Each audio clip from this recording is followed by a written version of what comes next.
I am Inka Larissa. And I am Jennifer Rose. Whisky Sisters, the podcast. We're two whiskey pals serving a weekly whiskey podcast and rocking your whiskey world. Exploring the whiskies and distilleries of the world and meeting amazing people along the way. We'll be sticking our noses into our drams and all things whiskey. So fill your whiskey glass and join the fun. A warm Whisky Sisters welcome. We are back, listeners, and apologies for the last minute notice about our extended holidays, but fear not, we are back. So how Jen? Rusty. How, Inka? How? Howdy. So how was your break? Good, sunny. I still don't have a tan, and I have a few more freckles and nice time with family, so cannot complain. What about you? Yeah, very good. I've been here, there, and everywhere, and also at home. And yeah, it's been very nice and relaxing. For sure. We've got to treat our listeners mean, keep them keen. Not really. We are grateful for listeners. But yeah, we had too much on our plate, too much sand in the microphones. But today we are back, as Inka says, and we're chatting all things Glen Scotia with a very special guest, our first guest of season 3, Neil Ridley, no less. But before we chat with Neil and sample some drams, let's stick our noses into the latest whiskey news. Stick your nose in it. Obviously, our break was quite long, so a lot's happened since the previous episode. So let's just do a little recap of some of the more important ones. So single malt Welsh whiskey was granted protected geographical indication GI status, the first spirit to gain the new UK accreditation that was launched post-Brexit. Make sure to catch up on our episode 47, where we chatted all things Welsh whiskey with Sean Williams. After 30-year break, the Lowland-based Rosebank Distillery is back in production as they filled their first cask in July. Exciting times. Very exciting. That's good news. Gordon and MacPhail, the family-owned Scotch whisky company, made one of the most momentous decisions in its 128-year history. And the Elgin-based company began life as a greengrocers in 1895, and as the decades passed, it became known as an expert, independent bottler of Scotch whisky. Recently, Gordon and MacPhail became a distiller in its own right. In 1993, it acquired the Brynromach Distillery in Forest, 12 miles from its shop in Elgin, and followed that with the construction of the Cairn, a second distillery in the Cairngorm National Park, which opened in 2022. With the company having effectively secured a pipeline of its own single malt thanks to 2 distilleries, it announced that from 2024 it will no longer fill casks with spirit from any other distillery other than their own. Good for them, amazing. Yeah, so basically that means they will stop being an indie bottler, and I think maybe they will try to open more distilleries. Takeover bid. Yes, but obviously this change takes time, and for the next several decades, whiskies carrying the Gordon MacPhail name will continue to be released from the company's portfolio of rare and sought-after malts. But I wonder if the prices of the already existing bottles will begin to rise when people are likely to keep them as collector's item, and obviously the availability will be limited, so could cost more.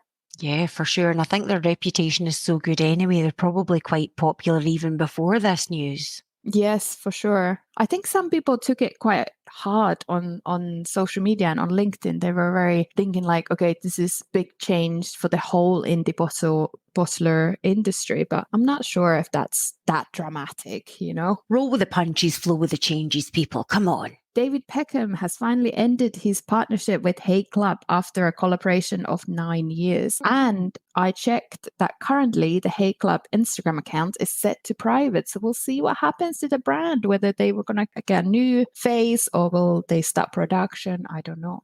Oh, very mysterious of them. I wonder if this is all part of a cunning marketing plan or whether they're flapping and terrified at what's next. Yeah, probably the latter. Simon Coughlin, co-founder of Bruichladdich Distillery, announced his retirement after 23 years with the Islay producer. Yeah, I wonder how that will affect Bruichladdich Distillery. Do you think it'd be like Succession? I always kind of like the thought of like Yeah. whiskey Succession, like behind the stills, there's like big meetings. Oh my God, that would be a good TV program. For sure. Blended Scotch Whisky Chivas Regal has collaborated with luxury knitwear brand AGR to create 3-piece capsule collection. This is so random. Is there luxury knitwear? I know. The line aims to showcase the whiskey brand's goal to raise the game by uniting and celebrating football communities via cultural moments and collaborations. And the collection has been made mostly from upcycling dead stock fabrics from vintage football jerseys. Yeah, and the collection launched in mid-August. Just random. Knitwear, I always kind of think of like big chunky Aran knit sweaters or the knitting machine jumpers I would wear in the 1980s that had sheep on them and stuff like that. So it's a knitwear company, but they use in vintage football jerseys for this collaborations. It's not actually knitted. Because I was like, how do you knit football jerseys? Exactly. I'm confused by that too, because you think it was like cotton wear brand or whatever. Yeah. Viscose. Yeah, wear brand. Exactly. But anyway, so there's been many other news. We're not going to mention all of them, but those were some of the fun ones. Whisky Sisters, the podcast.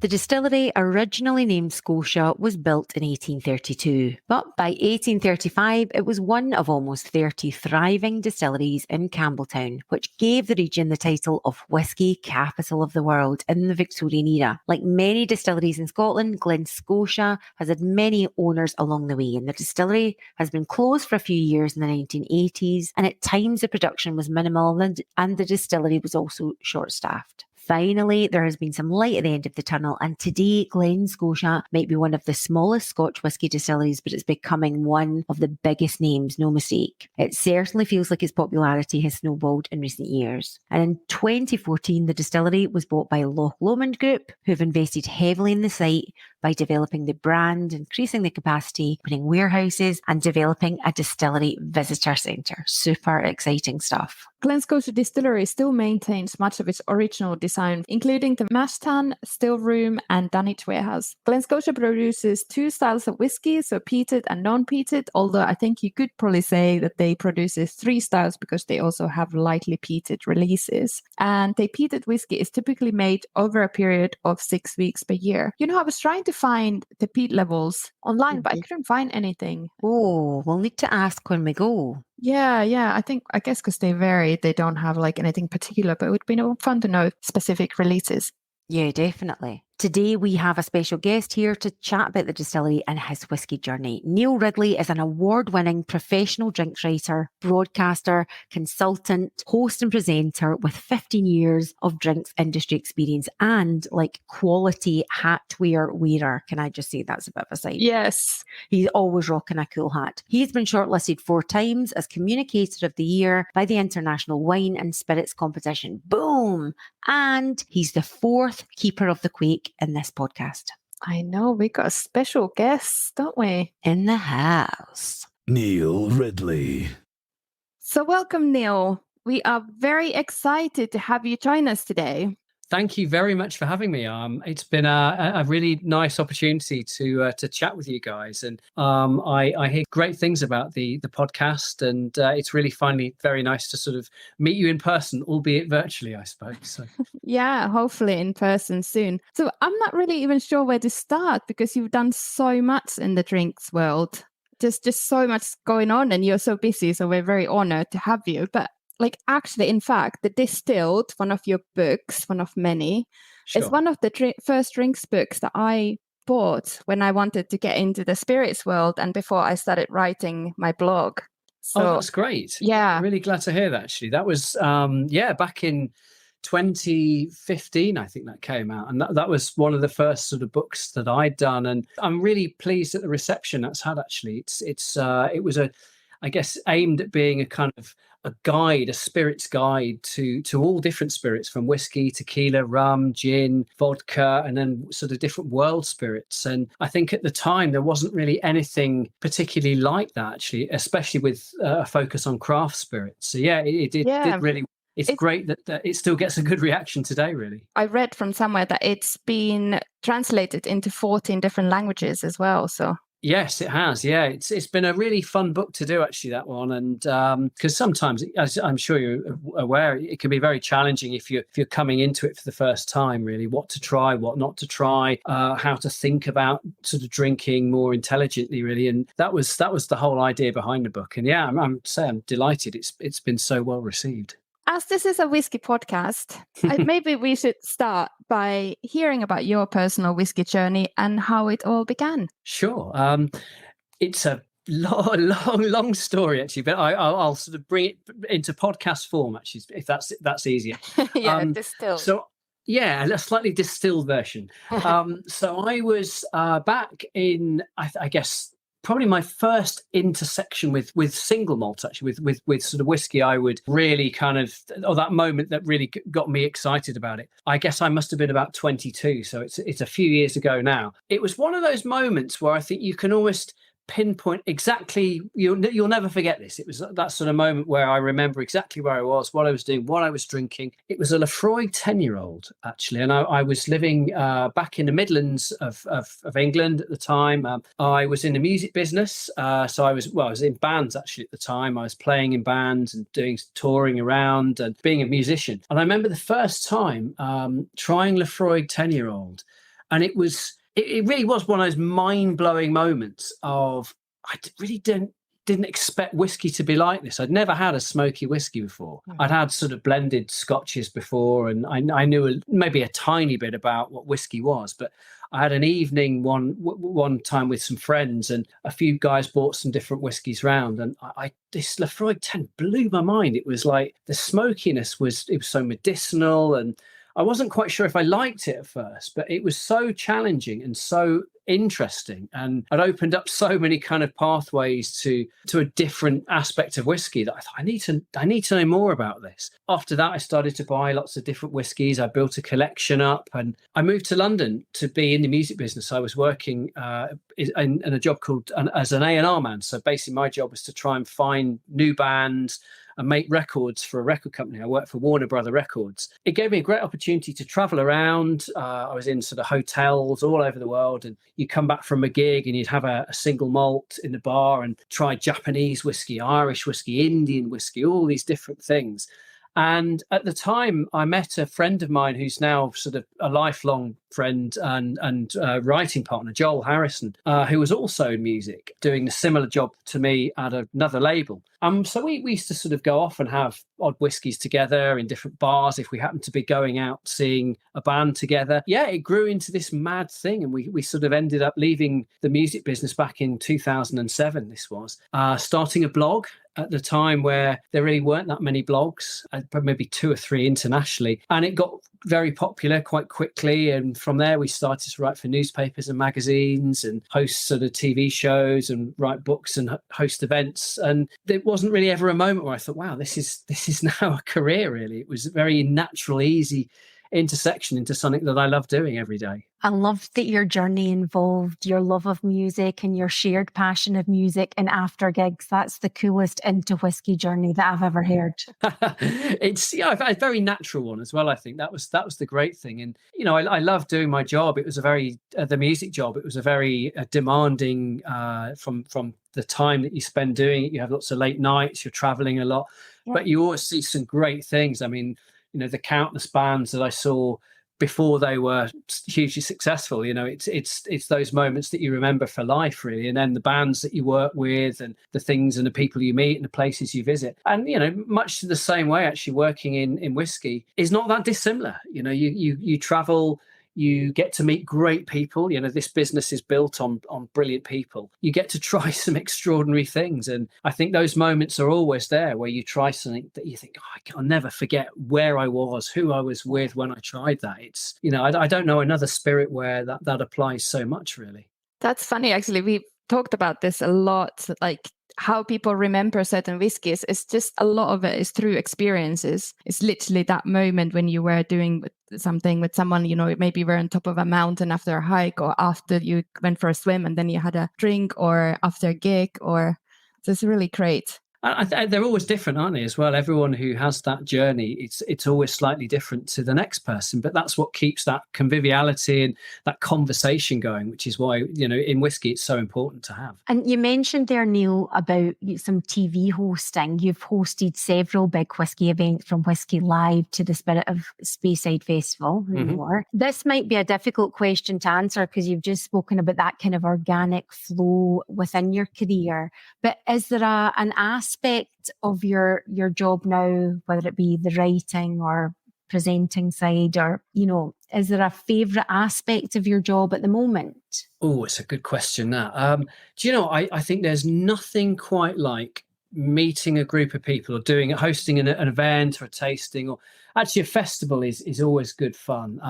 And I think seeing the reaction on people's faces, of course, pandemic wise, it's very difficult to do that in person. And I never quite got the same sort of sense of enjoyment doing things virtually. But I think going out and hosting an event when you can interact with people and you can, you're there trying that whiskey sometimes for the first time with a group of people. There really is nothing like that. It's like doing a gig. So hosting sort of big events, it could be, I hosted very recently the Campbeltown Malts Festival, which was a great day. And you're on the main stage. I did a cocktail thing. We were doing various other things as well. It was just lovely to see the sense of camaraderie in whiskey, I think. And that's something that's it's easy to overlook that, actually. But I think actually when you're in that moment with people and you spend time afterwards and people come up to you and say, I totally get what you were saying about that whiskey, or have you tried this? Or, they give you another opinion. You're always learning with this. And I think that's the thing I always take is every day is a school day for me, no matter how much of I've been doing this for 20 years now. There's a point where you're still always learning. And, I learned that very much from my dear friend, Charlie McLean. I think there's always a point where, he's no question one of the world's greatest authorities on whiskey.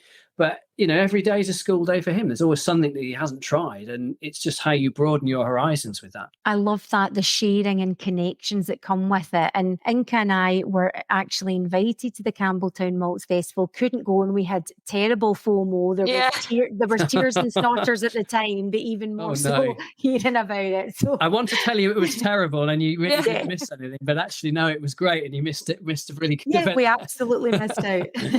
Our next question was about the Malts Festival. You teamed up with Glen Scotia and they asked you to do this kind of music whiskey thing project. So would you tell us a little bit more about that? I mean, it's I would say hand on heart, it's no question the most fun, entertaining and exciting thing I think I've done so far in working in whiskey, and bringing sort of two worlds together, which are very important to me. One, obviously, whiskey, and the other one, music. And hail to that. No, exactly. Let's do more of this. I think it's these intersections are great. And one of the things I'd always wanted to do was is record the sounds of a distillery, but in a really detailed way. So, we've all done videos and a sound of the still house or the washbacks bubbling away, or, the filling store or whatever. But I thought if I could go to a place and really do a high quality recording of all this sort of process, and then try and team up with a musical partner as well,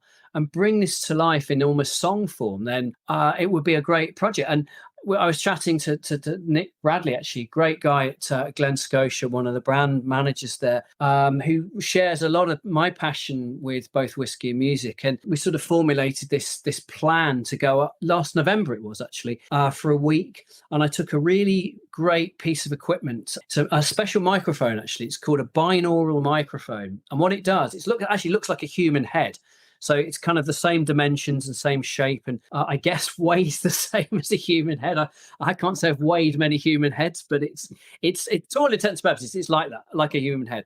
But you have microphones in the ears, and you can sit this in various locations, and it will record everything as if you were in the room there listening to those sounds. So the proximity and distance away, and where things were in the room as well. So I did this with a great friend of mine, Dean Honer, who's a successful record producer. And we teamed up with a wonderful folk singer-songwriter called Jenny Sturgeon from the Shetland Islands.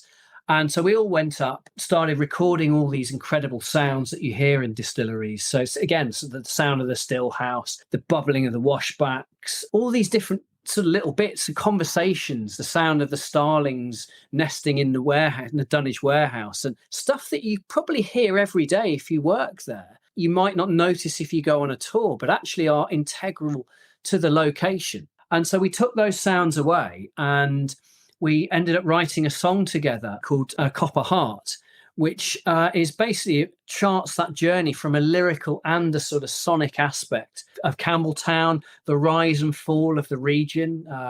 Obviously, many years ago, sort of the turn of the century, it was really a whiskey powerhouse. It was kind of, the location where lots of whiskey was being exported from. You had, I think, must be nearly 40 distilleries at one point. Now you only have 3, really. And it's that sort of rise and fall, but rise again of the region as a whiskey powerhouse.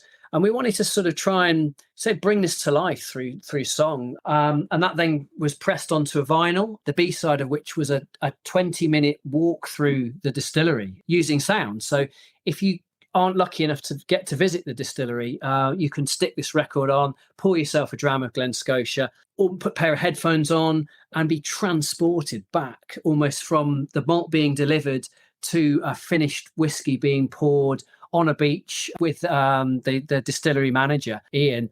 And it's that whole journey that it really takes you on. So, yeah, it's been an incredible project to work on. Amazing. Sounds so incredible and so detailed and just well thought out. Thank you. It's been wonderful. And the finished product for people that haven't heard it, we would strongly encourage our listeners to check it out. It's really beautiful. Jenny's got such a wonderful voice, and again, an incredible person to work with, to sort of sit down with the distillery, some of the staff there, and to get their stories, and then a couple of historians as well, and local people that live in Campbeltown.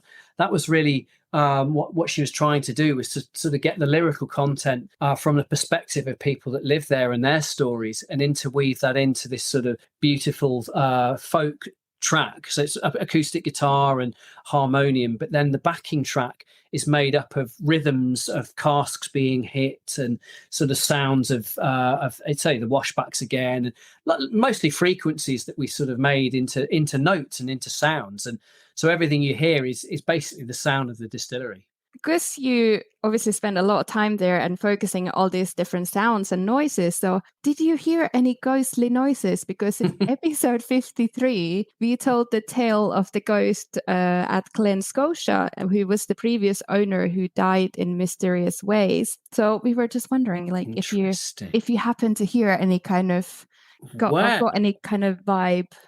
Now you say that, actually, that's funny to know, because there was a couple of moments where things just weren't quite expected started to happen. We did get certain almost very weird frequencies that we didn't expect to come through, actually. And then things would flicker and they wouldn't quite work as well as we'd expected. Suddenly something would go off, and through no reason at all. Amazing.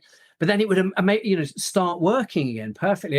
And I'd put it down to sort of technical sort of glitchery, but actually, now you say that, there were a couple of moments like that. There's no human explanation to why we're getting this, or why this isn't working, or why it's suddenly come back on. So, but it is said that he's kind of more like a slightly evil spirit. Could make sense that he's interfered and all this. Well, perhaps, yeah. Well, he tried his best at one occasion to stop it working, but I think the good spirits, the angels in the room, they suddenly came to our rescue there and helped us make it all work again. But yeah, that's a good story. I didn't know that. Wow, nice.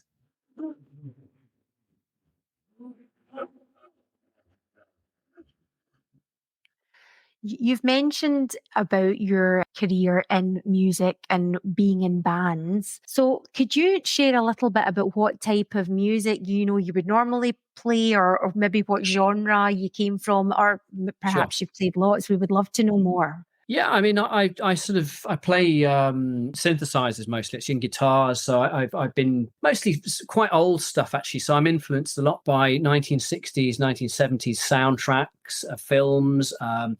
I play, I guess, a lot of guitar, sort of, you'd say indie rock as well, I guess. But my real passion has been creating sort of sonic soundscapes of things as well. And I have a studio here in London, and I've been doing music for, it could be, little bits of adverts, or it could be for it sort of plays, or pieces of music that you'd have as instrumental music. So I do bits of that for various different projects as well. And it's been an interesting thing to work with sound, particularly from I guess a vintage perspective. I love the sort of the music of John Barry particularly, and there's a great composer called Lalo Schifrin, actually, from the 1960s and 1970s. He did the music for Mission Impossible. So those kind of very you'd know those songs through virtue of hearing them so many times. And I got obsessed with that kind of almost quite modernist jazz actually as well. I know I'm not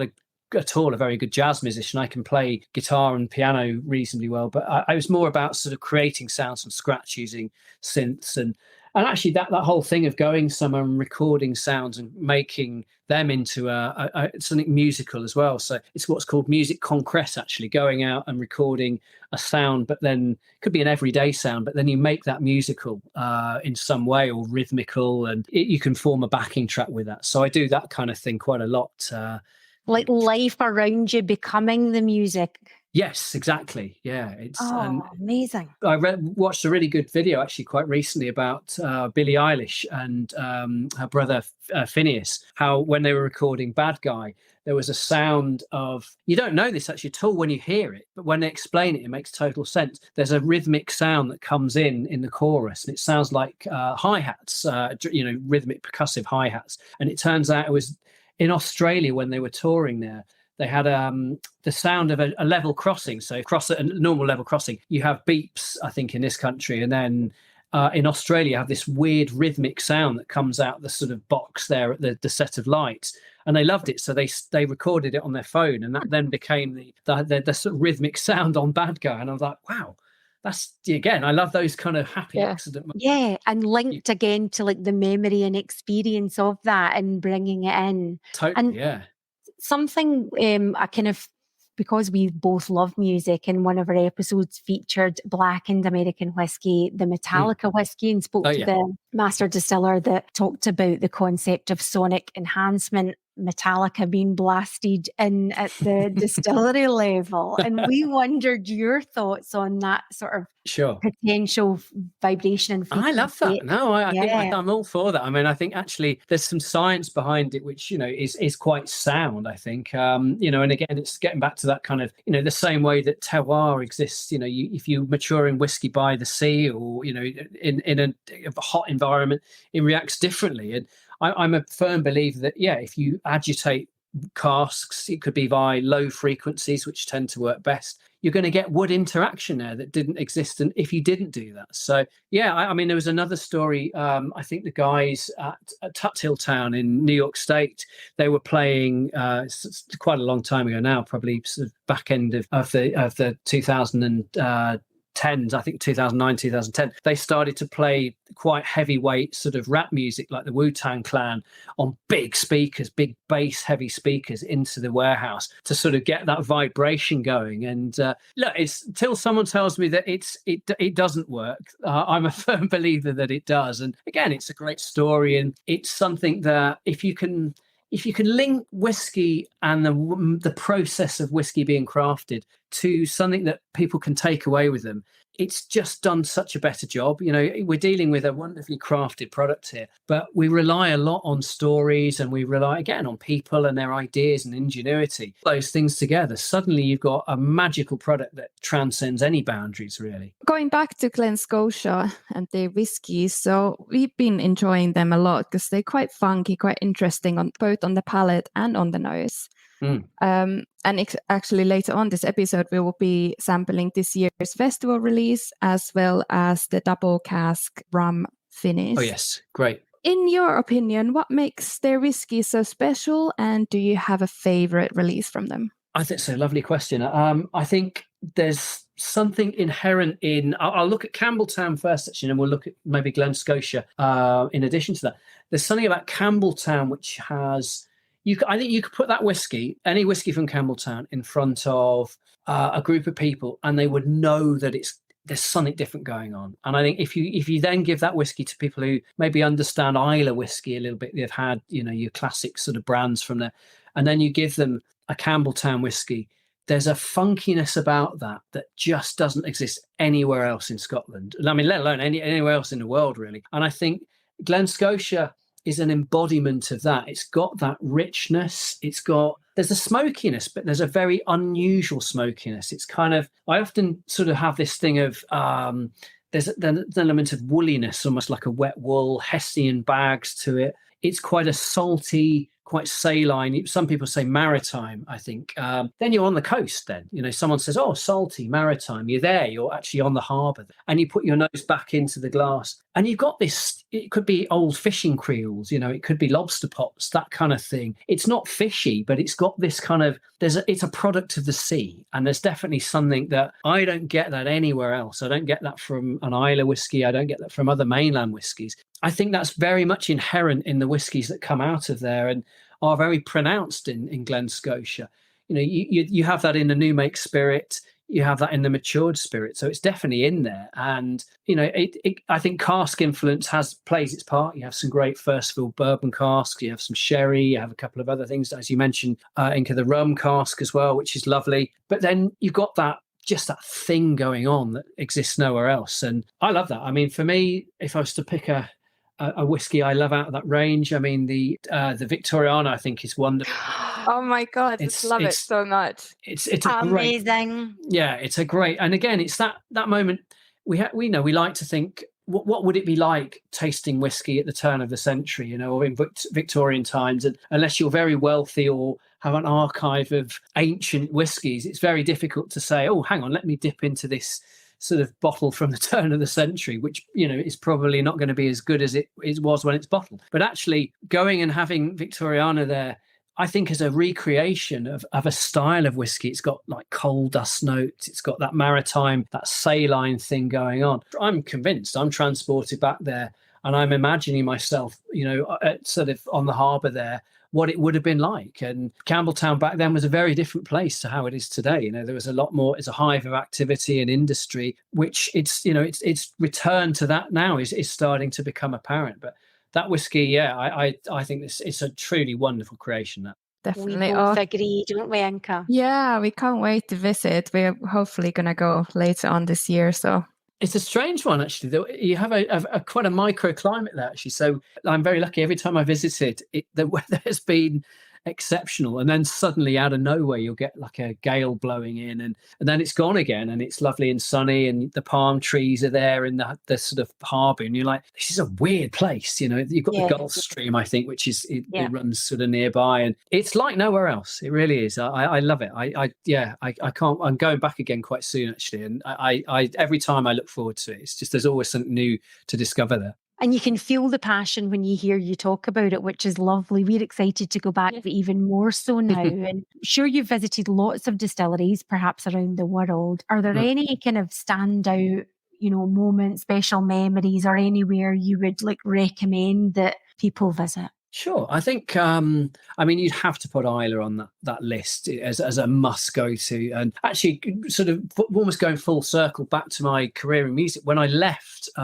working at Warner Brothers in 2007, the first thing I did actually was I booked a trip to Islay. And this was May 2007. I booked a hotel there. It was the McCree Hotel for me and my friend. We'll get the ferry. We'll drive from Glasgow to Kennaicray. We got the ferry over. And I didn't even know that the Islay Festival was on. This is the thing. I hadn't done any research. I thought, got there. I was like, hang on, there's a whiskey festival on. This is great. And, it was walking around the distilleries and going, wow, there's loads of cool stuff. Is it like this every day?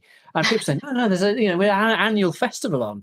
You come at the right time. And, it was one of those magic moments of I'll never forget that trip, because one moment we drove up to, it's called the Kildalton Cross, actually. So if you're down on the South Shores, you go past Lefroy, Lagavulin and Ardbeg, and you carry on past there. and you drive up, and there's sort of some ruins of an old sort of church, and there's a thing called the Cross of Kildalton. There's a small beach on the right-hand side as you drive up. I shouldn't be telling you, I'm not even sure you're allowed to go on it. Actually, we stopped the car. It's all palm trees and white sandy beaches, and we're like, this is what? Wow, this is, the sort of west coast of Scotland. And it was really sunny and hot, and we were, me and my friend, lying on this beach, drinking a whiskey, thinking this is proper paradise now. This'll do. Yeah, the second we said that, immediately some clouds came up and it started raining, and it was this mad 4 seasons in a day that you get, but it didn't diminish our enjoyment. It was kind of funny to sort of experience this extreme that you have there of, like the Caribbean, and then suddenly out of nowhere a gale and sideways rain and wind, and we sort of staggered back to the car and headed off. I mean, Islay is one of those locations that if you were to describe what the essence of Scotch whiskey is in a sentence or in a word, you'd say Islay, because people would go and they're that bit closer to it. And I kind of feel Campbeltown is becoming a bit more of that too. The mainland of Scotland, there's some wonderful places now. I think some of the more sort of smaller craft distilleries that are cropping up. I like Ardnamurchan, and I like some of the whiskies that are being done in a much more, you would say, traditional craft sense. And Glengarry is a wonderful place to visit as well. Where else do I love? Oh, I mean, actually, then you can go all the way up sort of on the east coast. So go and visit Glenmorangie, and it's one of those, again, we all know Glenmorangie as a well-known whiskey brand, but I think when you go and you see it as a location, again, it puts a lot into perspective, and I think it removes a lot of snobbery that people have about whiskey brands. Mm-hmm. It's very easy to get wrapped up in, I must only drink single cask, very hard to find bottles of so and so. But actually, the great brands that you see everywhere are there for a very good reason, and have endured and have a legacy because they're all bloody great, And I think you go and spend time visiting some of these places, and you realise what makes them as exciting and as accessible to people. And it's a very humbling moment, I think, to look at the longevity with them. So loads to discover. That's why whiskey is such a wonderful thing. Just always something new and something different. Actually, how do you like to drink your whiskey? I am currently drinking I've got 2 whiskies in front of me. Actually, I've got a neat whiskey, I've got a Glen Scotia 21-year-old actually in a nose and glass, which takes me right back there. All those wonderful, say, the saline notes, that cask-driven thing that's coming through as well. But I love highballs as well. I mean, for me, going to Japan actually for the first time really blew my mind, Mark II, about whiskey. Trying a highball in a bar there, or what's called a mizwari actually. So that's with still water, highball with sparkling water, but a really nice, generous measure over good quality ice, probably a twist of lemon zest on the top.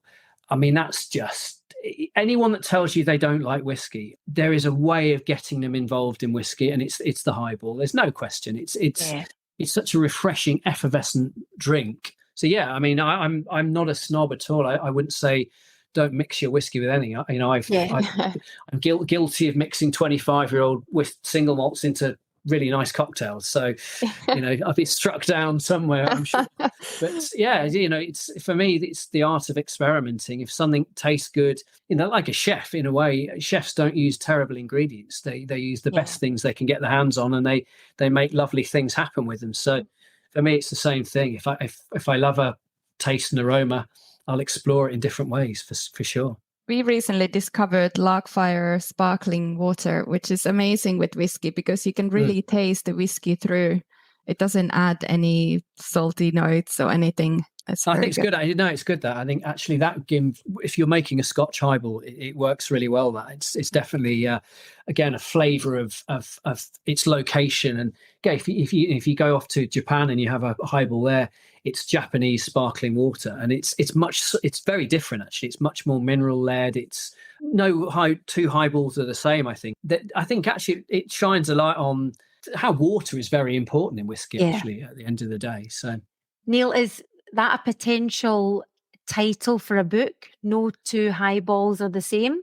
Well, do you know what? If it wasn't before, it certainly is now. Yeah, that's the story of my journey into whiskey. Or let's come back to that in about 18 months when it's out. Yeah, and then we can say, remember that time when we were talking on the yeah. We always ask our guests at the end about their dream dram companion. So we are looking for a famous person, dead or alive, that you would like to share a dram with, and we would like to know which dram. Okay, yeah, I love that question. God, that's a difficult one, isn't it? Dead or alive? I mean, if I could be so bold as to choose a dead and an alive person, if it were dead, I would say I guess someone like Hemingway. I think a literary great would be wonderful to drink with, or someone along those lines, to go and see how they enjoy a whiskey, to have that conversation and be party to how they work as a literary giant would be amazing. Someone who's alive, do you know what I would love to hang out with, and it hasn't happened yet, is Matt Berry, the actor, musician as well. He's an extraordinary man. He's writing, his characters are brilliant. I'm a huge fan, and he's actually a collector of vintage synthesizers like myself. Wow. I'd like to have drinking a great scotch with him. He plays, there's a great character called Toast of London, actually, Stephen Toast, who lives in Soho, not unlike myself, actually, when I'm in Soho. And I often, wonder what it'd be like to go out drinking with Stephen Toast, the character, but then Matt Berry, the actor as well. I'm sure it will be a lot of fun. Put it that way. This needs to happen then. This guy's alive. Well, if ever Matt's listening to this podcast, or if anyone knows, then I'm right here, and there's a conversation about whiskey and vintage synthesizers waiting to happen there. So, and I can supply the whiskey, So, yeah, let's do it. Amazing. And this again, we're fans of the tough questions. If you had to pick 3 sipping songs to go along with the evening, what comes to mind? Oh, what a good question. 3 sipping songs. Okay, nice. The first thing I would pick would be, and there's a bit of not a long story, but there's a song called Do the Scotch, actually, by a band called the Olympics. It's an old sort of, I guess, sort of Motown-y soul song. And years ago now, maybe about 2010, Joel and I made a video of us doing a dance. Because it's pre-TikTok. I mean, we were like the original kind of TikTokers here. We did this dance to this song. We like choreographed dance. I'll send you it at some point. And it was to this song, Do the Scotch. And it's great. Go and check it out. Google it. It's brilliant. It's brilliant. A drink, but this ain't the same. Scotch, Scotch, Scotch, Scotch. And we choreographed this whole dance. If that doesn't set your evening off with a bang, nothing will. So that would be Inka, Leslie and the dance. Yeah, exactly. So I'll send it, and it was. We did it in 2 takes, and it was such a laugh. But yeah, I'm going to at some point resurrect that dance because it was a lot of fun to do. Oh, we need to get like a trending reel going, like first, and then we remix yours and. Get that going. Bring it back. Bring the Scotch back. There we go. Yes. That would be definitely my first choice. Second choice, what would it be? I think probably, do you know who I love actually is a band called Air, French band. And they had a wonderful record. Sexy Boy. Sexy Boy, yeah. Exactly. The album that came off, Moon Safari, is a really wonderful listen. Again, you can put that on. And it's one of those records that, I mean, I would never skip any track on that record or ever get tired of it. It came out in 1998, I think, or maybe slightly later, but it was certainly 20 odd years ago. And it's got this real soul to it. It's, again, a soundtrack of a summer. And I can see sitting outside with some great people again, putting that record on, drinking highballs, of any kind. And you can do that anywhere. And I have done actually in the past. I put that on in Campbeltown or Isla, great group of friends.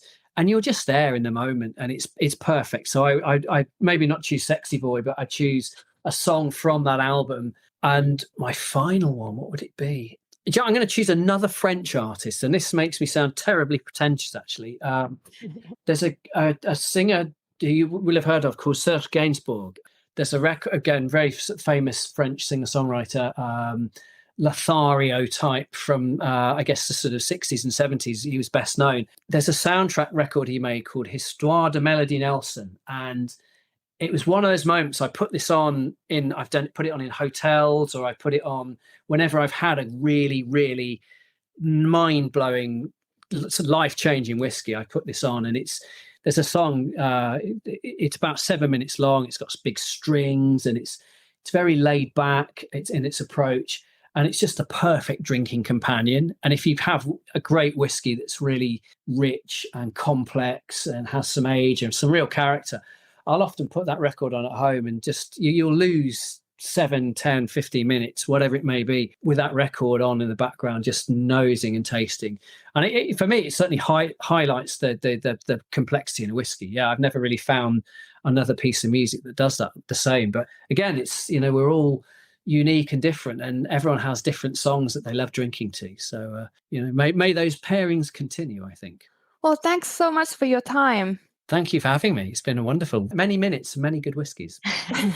Yes. And maybe one time we will meet in Campbeltown. I hope so, yeah. And we'll go and do a tour around, and make a highball. We can put air on, and hopefully the sun will be out. Yeah, the plan is in place. Excellent. I look forward to it. Thank you so much, Neil. Lovely to meet you.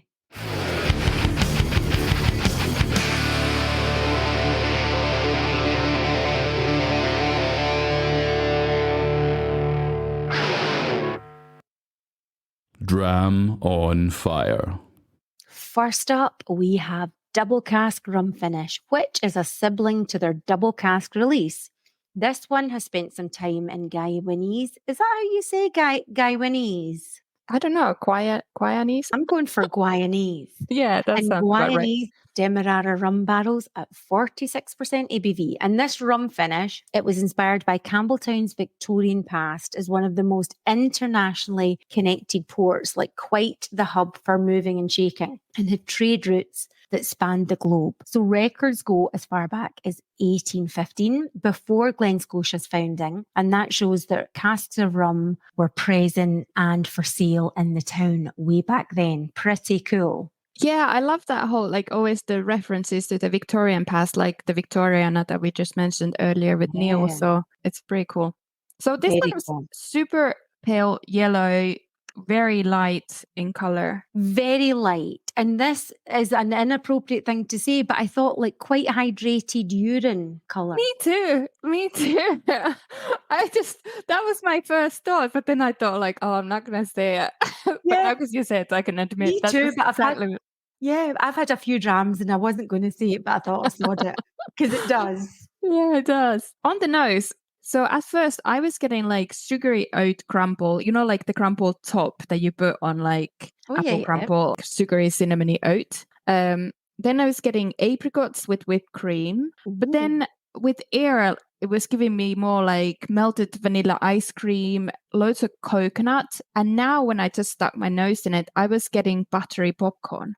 Oh, nice notes. I actually, on first nosing, got a salted popcorn, but salted popcorn from a distance, not nose in the bag salted popcorn. So I can absolutely, that kind of buttery popcorniness. Then I got a wee bit sweeter, almost like ripe, juicy mango, and found the sweeter notes coming in, a kind of golden syrup. I think it's changed as I'm nosing the glass now. And yeah, it does evolve, doesn't it? It does evolve. But I'm even getting sort of quite a mixture, even maybe grassy notes. But there is definitely something funky going on again. And that's why I was thinking the buttery popcorn. But I don't know. The palate, though, whoa, what was going on there? Yeah, indeed. So hit me with your rum cask notes. So perfumed, super duper floral perfume. When you spray perfume and then you get it in your mouth a little bit. Yep. There was elderflower, there was rose, I was getting pear drops. And then I was hoping that because I don't like floral. I just don't like floral in my drinks. I just can't stand it. So it was too much for me. So with air, it became more soapy, bubble bath, when you can get those really kind of funky smell, bubble. Oh, Lush. Are you talking about the shop Lush? Yeah, that kind of stuff. So all those weird kind of things that crumble and then your bubble bath gets all smelly and but still kind of that kind of perfumed vibe. Non-lush knowers, that's a highly perfumed bath bomb. And you can actually smell the store Lush from way down the street. Yes. And then it was kind of giving me some kind of salty, fishy water, slightly smoky mackerel. Slightly smoky mackerel, no way. Yeah. Did you get any perfumed notes or anything? I wasn't getting anything like rummy. Well, it's interesting you say that because it wasn't rummy like I would have imagined. Although I'd got the right mango on the nose, I found the fruit aromas way less tropical, much sharper flavors like sharp Welsh orchard fruits. Then I was getting a kind of malted fruit loaf. And then I was like, is this slightly peated? Because I almost got like burnt charred bananas, but not tropical rummy bananas, just something weird on the barbecue. So I found it really surprising. That's the thing. That's why I was going for the smoky mackerel type of thing, because I was getting that kind of salty, fishy water thing going on. So it has kind of some sort of slight hint of, I don't know, maybe it's the toasted barrel. I don't know. Yeah, some toasted wood. And on the finish, I was getting kind of like ground coffee beans and mildly tobacco-y. But then I didn't know if I was just transporting myself in my unconscious mind to the Caribbean.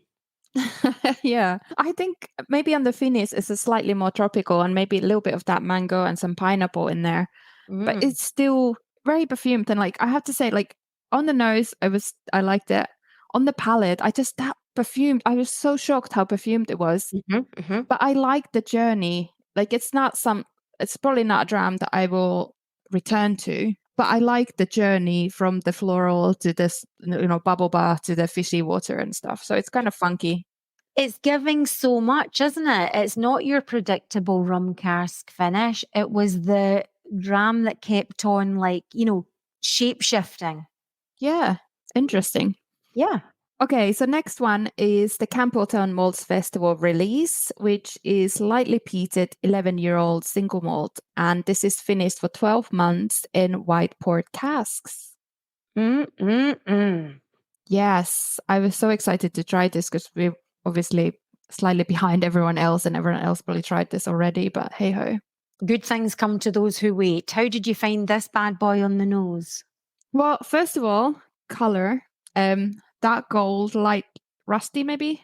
Yeah. Reasonably dark-ish? Yep. Okay, this one is giving me the Glen Scotia vibe that I know. So it started with mushrooms on brown toast. That kind of funky stuff that I get sometimes with Campbeltown, with the 15-year-old and so on. Canned peaches, when they're in that sugary syrup, that kind of peach.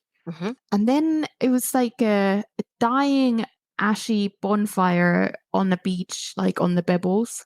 Oh. When you get smoke in your hair, like when you have a fireplace in a house or somewhere, you get like that smoky hair, and then you move your head and you get that kind of whiff of smoke.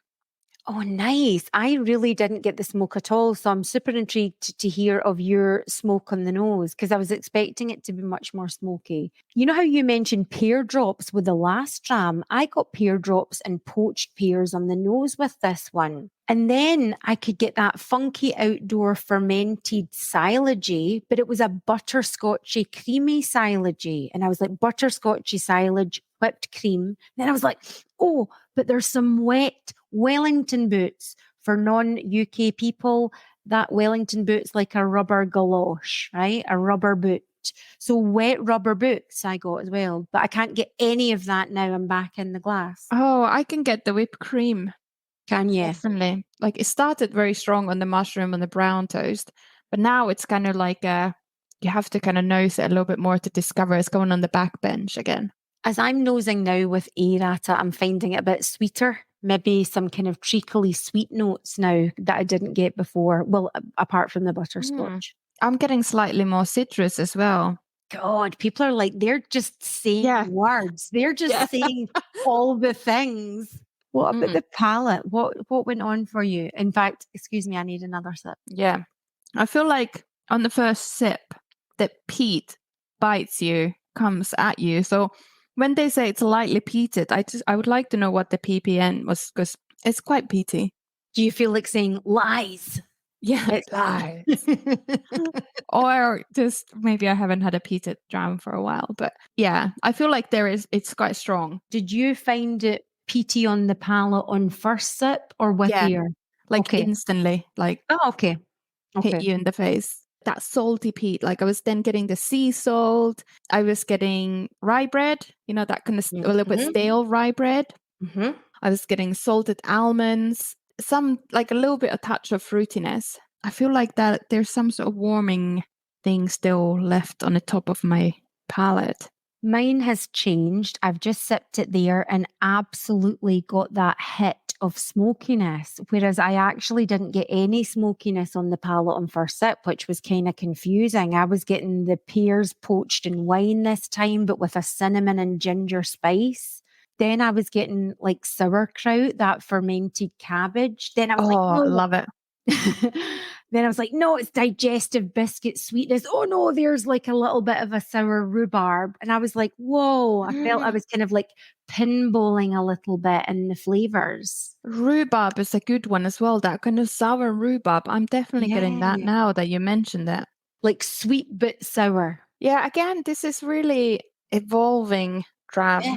And I feel this, I imagine this generating lots of discussion, at that Campbeltown meet that again is giving me I wouldn't go as far as to say deep-seated resentment. I couldn't go, but that's a little bit strong. But, it's a shame. And now on the finish, I feel as if I've licked a charred barrel. I feel it very charcoaly on the finish, but with a side portion of sweetness. Such a contrast between these drams. They're so different on the palate. Very interesting. I really like the nose on both of them. And what about the palate for the white port? Did you enjoy that? I enjoy it. It's maybe a little bit, I don't know, it's slightly like, it's a little bit flat. I don't know. I don't want to be like, I don't know how to say it. Like, because it's quite salty.